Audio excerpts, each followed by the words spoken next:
Willkommen bei der Lately Show mit mir, Florian Strehlitz.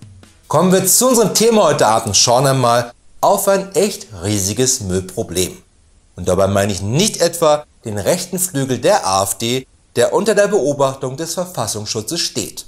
Allerdings könnte Björn Höcke oder Bernd, wie ihn seine Mutter nennt, noch nicht einmal der Ku Klux Klan recyceln, weil er selbst denen zu weit rechts außen steht, dem verfickten Ku Klux Klan. Nur bevor wir loslegen, vergiss bitte nicht den Abo-Button zu drücken und die Glocke, denn jedes Mal, wenn die Show ein Abo mehr bekommt, dann wächst Philipp Amthor ein weiteres Haar auf der Brust. Oder auf dem Rücken, denn wo jetzt genau bei ihm hinten und vorne ist, kann leider keiner sagen. Aber kommen wir jetzt zu unserem Thema, denn heute Abend geht es hierum. Funktioniert nicht, gefällt nicht, kommt weg. Weltweit produziert jeder Mensch pro Jahr rund 6 Kilo Elektroschrott, in Deutschland sogar mehr als 22. Wie wär's mit reparieren? Ein Fremdwort für deutsche Verbraucher? Ich weiß nicht, was da passiert ist. Was ist denn passiert? Dass man überhaupt den Dingen keine Wertschätzung mehr entgegenbringt. Das ist doch ein Drama. Und das ist echt ein Drama. Vor allem da jeder, der schon einmal versucht hat, ein modernes Elektrogerät wie einen einfachen Staubsauger selber zu reparieren und nicht dabei über einen Abschluss der Tony Stark Universität für angewandtes Wissen und sinnlose Storytode verfügt, da schnell verzweifeln wird. Sofern nicht der Stromschlag getötet hat beim Öffnen. Das, obwohl der Staubsauger noch nicht einmal am Strom steckte. Wir Deutschen sind nicht nur unangefochtene Weltmeister im Rumnörgeln, sondern wir sind sogar Doppelweltmeister beim Wegwerfen. Sowohl von Lebensmitteln als auch von elektronischen Geräten. Und in den rund 22,8 Kilogramm Elektroschrott, die jeder einzelne von uns jährlich wegwirft, sind noch nicht einmal die unzähligen vollkommen abgenutzten Dildos aus der AfD-Parteizentrale in Berlin-Braunau mit reingerechnet. Bereits 2015 hat der Countering WEEE Illegal Trade Summary Report auch bei der nächsten WrestleMania zusammen mit dem Undertaker in einem Ring in deiner Nähe gezeigt, dass in den damals 28 Staaten der EU plus der Schweiz und Norwegen jedes Jahr 9,45 Millionen Tonnen Elektroschrott weggeworfen werden. Das sind, nur um ein Verständnis für diese Masse zu haben, entweder 1,5 Todessterne oder 9,45 Millionen gottverdammte Tonnen. Von diesen 9,45 Millionen Tonnen wird sogar nur etwas mehr als ein Drittel offiziell als gesammelt und recycelt gemeldet, während ein weiteres Drittel vom Rest der 9,45 Millionen Tonnen Elektroschrotts dann noch nicht einmal umweltverträglich entsorgt wird. Und das kann man hier bei uns in Deutschland in fast jedem kleineren Wald live sehen. Das heißt, dass am Ende 2/3 der 9,45 Millionen Tonnen Elektroschrotts, die wir jedes Jahr produzieren, nicht wiederverwendet wird, sondern im schlimmsten Fall irgendwo die Natur verseucht. Aber wir sind nicht nur Doppelweltmeister im Produzieren von Müll, sondern auch Weltmeister im Exportieren unseres Mülls. Plastik geht gern nach Asien, während wir unseren Elektroschrott sehr gerne nach Afrika schicken. Speziell dabei nach Nigeria. Auf einer Fläche von der Größe eines Fußballfeldes verkaufen 6000 Händler Elektronik. Handys sind der Renner. Viele Nigerianer besitzen gleich 3. Was kaputt geht, wird ausgeschlachtet. Handys sind besonders wertvoller Elektroschrott. Ihre Platinen enthalten viele Edelmetalle und begehrte sogenannte seltene Erden. Die Platinen werden gesammelt und ins Ausland verkauft, wo sie eingeschmolzen werden. Für viele ist das eine gute Einnahmequelle. Übrig bleiben wertlose Kunststoffe, die einfach liegen bleiben oder verbrannt werden. Oder hier landen. Auf der größten Müllkippe Afrikas, mitten in der Stadt. Und das wirft bei mir 3 Fragen auf. Erstens, war die Wahl des Jacketts und des dazugehörigen Hemdes freiwillig oder wurde das vom Bayerischen Rundfunk delegiert? Was gar nicht so schlecht wäre, dass man so eine Möglichkeit gefunden hat, die alten Rettungsdecken von der letzten Feuerübung zu recyceln. Und zweitens, warum ist es normal, dass Nigerianer 3 Handys haben? 2 Handys ist ja normal, eines für die Hauptfamilie und das zweite für die geheime Zweitfamilie. So mache ich das seit Jahren, aber ein drittes Handy? Warum rauchen bei denen nicht die Mobilfunkmasten bei so vielen Handys ab? Warum ist Nigeria da scheinbar viel weiter als wir und das, obwohl Brandenburg nachweislich nicht schlechter entwickelt ist als Nigeria und man selbst in Potsdam alleine neben einem Funkmast stehen kann und immer noch im Funkloch ist? Und drittens, Scheiße! Eine solche Müllkippe in einer Stadt ist schon Wahnsinn. Aber diese Stadt ist Nigerias Hauptstadt. Dieser Elektroschrott verpestet die komplette Gegend, in der die Menschen leben müssen. Und vor allem auch die Menschen, die den Müll tagtäglich nach Akkus und anderen Wertsachen noch einmal durchsuchen.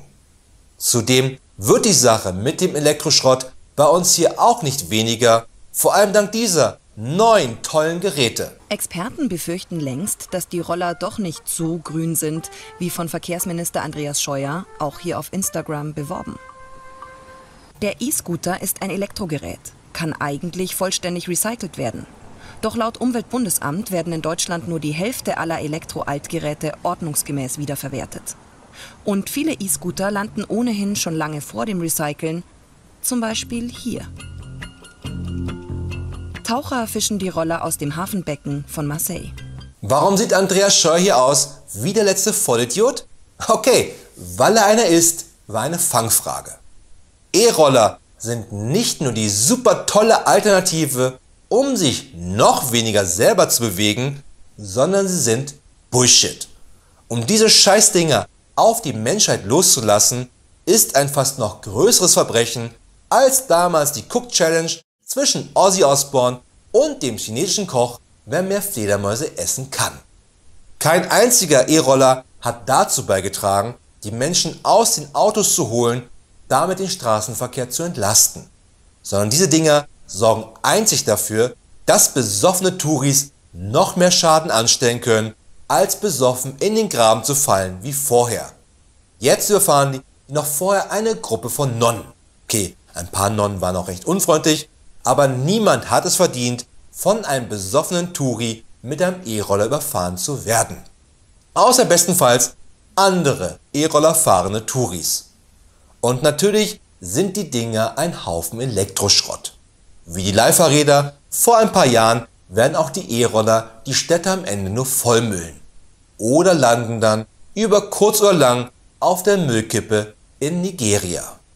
Dass man aber auch kreativ mit dem eigenen Elektroschrott umgehen kann, zeigt dieses Beispiel. Die hat auch nicht jeder. Echte Schrottmedaillen.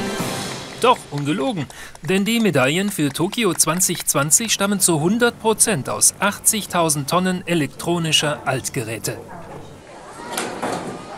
Handys, Laptops oder Kameras. 2 Jahre lang haben viele Bürger bei der Rückgewinnung der darin enthaltenen Metalle mitgemacht. Gibt Gold für Nachhaltigkeit. Toll. Und das passt ja dann gut zu einer recycelten Olympiade 2021 in Tokio. Und falls bis dato auch wieder russische Athleten teilnehmen dürfen, können wir damit sogar sicherstellen, dass sämtliche Anabolika Russlands in denen recycelt wurde. Also fassen wir einmal zusammen. Elektrogeräte gehören nicht in den Hausmüll, sondern auf die Recyclinghöfe der örtlichen Umweltdienstleister. Und auch wirklich nur dorthin und nicht zu den mehr oder weniger freundlichen Männern, die vor den Höfen warten und den Elektroschrott auch gerne mitnehmen würden. Denn die schlachten diesen nur aus und werfen dann den Rest an den Autobahnen in die Gräben oder in die Wälder. Das kann man in Berlin immer schön sehen an den Straßenrouten Richtung Polen, die aussehen wie nach einer Zombie-Apokalypse oder wie in Lagos. Und wir müssen mehr für Recycling tun. Auch wenn das dann heißt, dass Andreas Scheuer ein Mobilitätszentrum für 500 Millionen Euro in München, wo auch zufälligerweise die Zentrale seiner Partei ist, hat er bestimmt nicht gewusst, weniger gebaut wird, sondern damit die Forschung voranzutreiben, damit wir mehr von unserem Elektroschrott wieder recyceln können. Und der alte Staubsauger von gestern, der nächste Dildo in der AfD-Parteizentrale in Berlin-Wolfschanze werden kann. Dann aber bitte mit echt scharfen Kanten. Solange aber nur ein Drittel unseres Elektroschrottes überhaupt gesammelt und recycelt wird und wir alles lieber gleich wegschmeißen, als vielleicht auch einmal zu probieren, ob man es nicht reparieren kann, dann kann man am Ende nur dazu sagen, wer sich aber jedes Jahr ein neues iPhone kauft, der hat halt dieses Gefühl der Machtlosigkeit vermutlich schon lange verloren oder bei den AGBs von iTunes schnell weggeklickt. Aber noch eine kleine Sache. Eigentlich würden ja am Freitag die Olympischen Spiele beginnen. Geilste Überleitung weg von Elektroschrott hin zu Olympia dieses Jahres. Aber im Zuge von Covid-19 wurden die Olympischen Spiele auf 2021 verschoben, was sicherlich einige russische Athleten freut, die so ihre olympische Medaille aus Rio noch ein Jahr länger behalten können, falls sie diese nicht schon wegen der ganzen Anabolika in ihrem Körper zerkaut haben. Aber auch uns schützt die Verschiebung ungemein. Nicht, weil nun nicht mehr Hunderttausende aus der ganzen Welt zusammenkommen und jedes Virus schon beim Gedanken glänzende Augen bekommt, sondern weil uns das vor der neuesten olympischen Sportart beschützt, nämlich Baseball. Denn Baseball alleine wäre schon Grund genug, die Olympischen Spiele abzusagen, notfalls für immer. Ungelogen starben bei Baseballspielen in den USA letzte Saison 100 Mal mehr Zuschauer aus Langeweile als bei jeder anderen Sportart weltweit zusammen. So verdammt langweilig ist Baseball. Okay, ich habe mir diese Statistik komplett ausgedacht, als ich vorhin auf meiner olympischen Medaille aus Rio de Janeiro rumgekaut habe. Scheinbar ist sie dann doch giftig, stand aber auch nicht da drauf. Und trotzdem ist Baseball scheiß langweilig. Das war's wieder von der Show für heute, aber keine Sorge, wir sehen uns wieder am Freitag mit den Lately News. Bis dahin, eine gute Nacht und viel Glück da draußen.